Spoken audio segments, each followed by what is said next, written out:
This article was sent to me by Caressa McKnight, and what you see right here is a picture of Nipsey Hussle, and in the corner you'll see it says Nipsey's book list, and this is a list of literature that this man has read in his lifetime. I guess maybe some personal development or maybe something business oriented, something, something to stimulate his mind.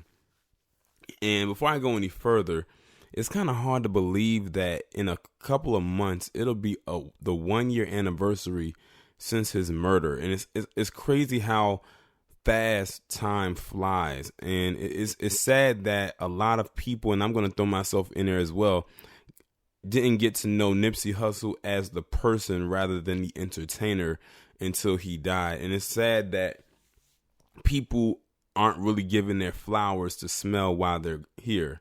The flowers usually are given when they're put on the grave. And that's very unfortunate, especially with a person like him. Like, this man was more than just his musical talent. This man was a business man. He was an entrepreneur. He had a lot of goals and ambitions that unfortunately he won't see come into fruition. Hopefully they still come into the light, but it's just unfortunate he won't be here in person to actually see his dreams and goals unfold. But I'm going to go ahead and read this article that was sent to me because I thought it was very interesting, coming from the LA Times, that says Nipsey Hussle was a bookworm. Now black men are finding inspiration in what he read. That's the title. How many times as black men have we heard something before and had to bite our tongues? Deron Cash, his tattooed forearms resting on his knees, curled a paperback revered by the late Nipsey Hussle in his hand. He didn't really mean it as a question, and the other black men huddled around a coffee table in Boyle Heights knew not to answer. Once a month, Cash and a group of men come together for the Marathon Book Club, one of several chapters across the country that were founded after Hussle was killed outside his South Los Angeles clothing store in March. In the aftermath of his death, fans grasped for ways to honor him. Some made the pilgrimage to his shop off Slauson Avenue. Others painted his face in bright hues on the sides of buildings. A 31-year-old man from Wisconsin created a meme listing all of the books that Hussle had mentioned in interviews, songs, and motivational messages that she had been compiling for years. It includes self-help bestsellers, cult classics, and little-known books by black authors. The list went viral. Now, almost a year later, 74 black men and 2 Latinos make up the 4 chapters of the Marathon Book Club. They meet monthly in Oakland, New York, and Washington, D.C., in addition to L.A., to discuss the books that motivated Hussle. They included professors, entrepreneurs, corporate executives, investment bankers, and at least one former athlete. Of those in Los Angeles, they have bachelor's degrees, master's degrees in business, and doctors from historically black colleges, private schools, and state public universities. All those fancy titles and statuses are left at the door, though. There's no posturing or pretensions. In this circle, the men can remove the masks that they have to wear in the world. Here, they can be themselves. And on this warm summer morning, as so often happens, the book club quickly turned into therapy. R.J. Harris opened with a confession. He didn't finish the book, but he had read enough to get the gist, and it got him thinking about the duality that black men face in life. We all have to learn how to navigate spaces, whether we're within our own people or we're in our spaces with predominantly white people, he said. You have to master that skill to be successful in the real world. A choir of low yeahs backed him up. The men in the group know what it's like to be the only black voice in the room, like the protagonist in the month's book, The Spook Who Sat by the Door. The underground classic inspired by author Sam Greenlee's life follows former gang member Daniel Freeman as he works to become the nation's first black CIA officer, or spook. Freeman eventually quits the agency, uses the spy tactics to mobilize street hustlers in Chicago, and wages a war against the American government. Hussle, born Ermias Ashgidem, said in a 2018 interview that he was adopting the book's name for his next album, an album he never got to make. In some ways, The story paralleled Hussle's own ascension from the Rolling 60s Crip street gang to a Grammy-nominated rapper and community activist who inspired a movement through his music and entrepreneurial messages. He used what he learned growing up in South LA to form his own record label, rebuild his Hyde Park neighborhood, and create jobs. Finally wiggle out the mazes, find me out in different places. I'm the spook by the door, this the infiltration. Hussle rapped in Blue Laces too. Harris said he related to the book's protagonist, who found that the job as a CIA operative did not feed his soul. As a sports marketer, Harris had roles in the Madison Square Garden Company, worked with the Boston Red Sox, and at the LA Football Club, before leaving it all behind to launch a tech startup, Otto. My goals and objectives couldn't be fulfilled in those spaces, he said. I didn't feel full. Dion Pouncil leaned back in his leather chair. He too said he felt that while pursuing a career in baseball, the programming pushed by society is that rapping, acting, singing, or playing ball are the only way to make money and how we can get out of the hood, he said. But when Pouncil threw himself into the game, he realized he had little control over his own future. He was a player, not the owner, a worker, not the boss. It wasn't until he closed that chapter and used his connections to start his own company, the Playbook Network. He find his true calling. Hussle defined his purpose early in his career. At Russell Simmons' Get Your Money Right Summit in 2006, he explained why he was avoiding the diamonds, flashy cars, and other trappings synonymous with hip-hop. All of that is cool for the image, said Hussle, then 21 years old and resembling a young Snoop Dogg. But I'd rather invest in some real estate, a real asset, so I can take care of my people. Hussle found that the tools he needed to realize his dreams were inside books. From the branding tome Contagious, Why Things Catch On, he got the idea to charge $100 for his mixtape, which caught the eye of Jay-Z. In the business book, The 22 Immutable Laws of Marketing, Hussle found the inspiration for his life as a marathon, not a sprint mantra that he later simplified into just the marathon. In the decades-old The Way of the Superior Man, he said he learned how to harness his power as a black man. Lauren London, Hussle's longtime love and life partner, told the Time days after his death that he would sit in bed with headphones, listening to books for hours. We read a lot of books together, she said in between sniffs. We inspired each other to be better versions of ourselves. He was a truth seeker and a truth speaker. London said one of the most memorable books in their personal book club was 3 Magic Words. Hussle described it in an interview with Complex magazine as a book about the projection of your thoughts into reality. Before his death, Hussle was a regular at SO1 Books, a Lamart Park institution of black literature and culture. It sold 24 copies of 3 Magic Words last year. It didn't sell any all the year before. People want to connect and, in a sense, heal by reading the books that Hussle read, said SO1 co-owner Tom Hamilton. On Hussle's last visit in December 2018, he perused the shelves for books on Fred Hampton, the Black Panther activist. He told the clerk he was conducting research for an upcoming documentary on him.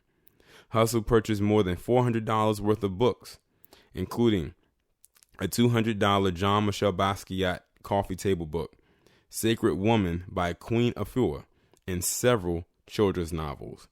Now patrons come to SO1 with Hussle's reading list in hand, and the books he revered are flying off the shelves.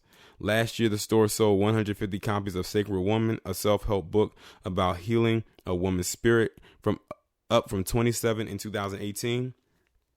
67 copies of Spook Sat by the Door, up from 20 copies the prior year, and 30 copies of The Way of the Superior Man, up from a single copy the year before. These books all educated and empowered Hussle to release albums, start a record label, and hire people with felony records to work at his shop, Sloss and Tees, which later became the Marathon clothing store. All of those were steps in a larger plan to revitalize his Crenshaw district in South LA. Plans that were cut short when Hussle was gunned down outside his store in broad daylight on March 31st. Police have described the shooting as a culmination of a personal dispute. A fledgling rapper, Eric Holder, age 29, had been indicted on 1 count of murder, 2 counts of attempted murder, and other charges. The trial is set for March 2020. The smell of a tobacco and vanilla candle sweeten the room in Boyle Heights with a fragrant masculinity. Author James Baldwin, his likeness painted and mounted on the wall, peered down at the men gathered around the coffee table. Rashad Drakeford, founder of the Marathon Book Club, gave voice to an internal battle. The 32-year-old holds a high-level position at a well-respected consumer technology company, but lately he's been feeling like his dreams of helping underserved youth cannot be realized there. I'm not being heard in the way I want to, he said. Now I'm at a place where do I take all the skills, experiences, and avenues and apply it to doing good for us? That's a hard point to get to. Mind if I ask, but what's hard now? Rasheen Taha asked. Money, to be honest, Drakeford said, voicing the fears of many aspiring entrepreneurs, uncertainty. Feeling the conversation had focused too much on him, Drakeford tried to change the subject. This is not a therapy session for me.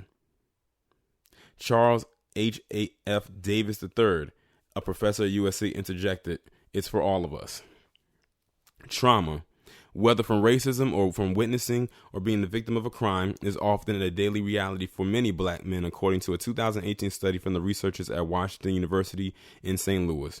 Yet because of a host of social and economic barriers, including religion, cultural misgivings, a lack of access to health care, and a systematic bias among providers, black men are significantly less likely than any other demographic group to seek mental health treatment, according to the Washington University researchers in the National Alliance on Mental Illness. For years, black men rarely discuss mental health, even amongst themselves. But recently there has been a shift that has coincided with the maturation of hip-hop. In 2016, Kid Cudi opened up on social media about his battle with depression. His honesty spawned the hashtag #YouGoodMan to encourage black men to talk about their mental health. Kanye West has shared his struggles with bipolar disorder, and Charlamagne the God talks therapy, trauma, and anxiety with some of hip-hop's biggest stars on his nationally syndicated radio show, The Breakfast Club. In LA, Davis says he has been hearing more discussions about mental health in the barbershop and about toxic masculinity in the locker room. He sees the Marathon Book Club as a microcosm of those conversations. For so long, it has been a warped understanding of manhood, Drakeford said. It used to be how tough you are and how many women you could bag, he said. It's okay to talk about issues, to be vulnerable and fail. That's the true essence of manhood. Together at the Marathon Book Club in the company of other accomplished, like-minded men at the top of their careers, they can share personal struggles that never make it on social media. Seeing brothers talking about the journey while they are in it makes you realize I'm not alone in this. I'm feeling the same thing. It was an hour and a half into the meeting before anyone mentioned Hussle's name. The conversation had turned to sacrifice and what one must do to move to the next level in their careers, relationships, and other areas of their lives. Cash moved his hands and tattooed forearms toward his right temple where the word believe is written. He got the tattoo in 2015, inspired by the tattoo Hussle had with the word prolific along his hairline. He spoke of waiting tables while he's taking acting classes and waiting on his big break. Hussle did something similar, Cash insisted, as he pivoted from street hustler to a Grammy-nominated musician. When he really decided to lock in, Cash said he had to fall back from the streets. Pound Soup pointed out that personal development requires creating new habits. Are you willing to die for it? He asked, challenging the men's will to become new versions of themselves. Davis then spun Pound Soup's question on its head. What if we're already dying? Are you willing to live for it? The men examined their mortality. They discussed plans to live each day with purpose. Drakeford pinched the bridge of his nose. He had a question for Taha, a family man who successfully pivoted from corporate life to that of an entrepreneur. Do you start a business right now when you're at the stage in life when you want to buy a home, get married, or have kids? Or, Drakeford wanted to know, do you wait? Taha tells Drakeford he can have it all with the right life partner. It's possible to do what you love, give back to the community, and create generational wealth. What made us have the patience is that we realize we're going to be doing this forever, he said. That took all the pressure off of it. We're now not worried about sprinting. We're actually, funny enough, in a marathon. The room erupted in applause and someone yelled, "Okay, Nip." The men then packed up their belongings and returned to the outside world with the teachings of Hussle guiding them.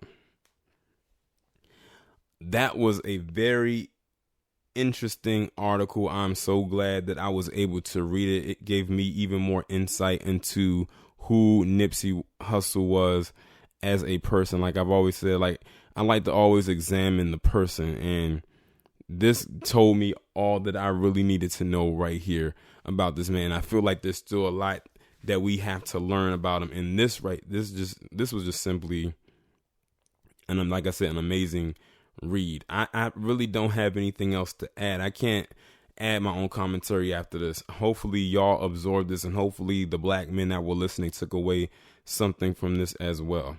But I'm going to go ahead and end the video on that note. Y'all let me know what y'all think in the comments. Also, be sure, if you haven't done so already, to follow me on Twitter if you haven't done so you can get the notifications.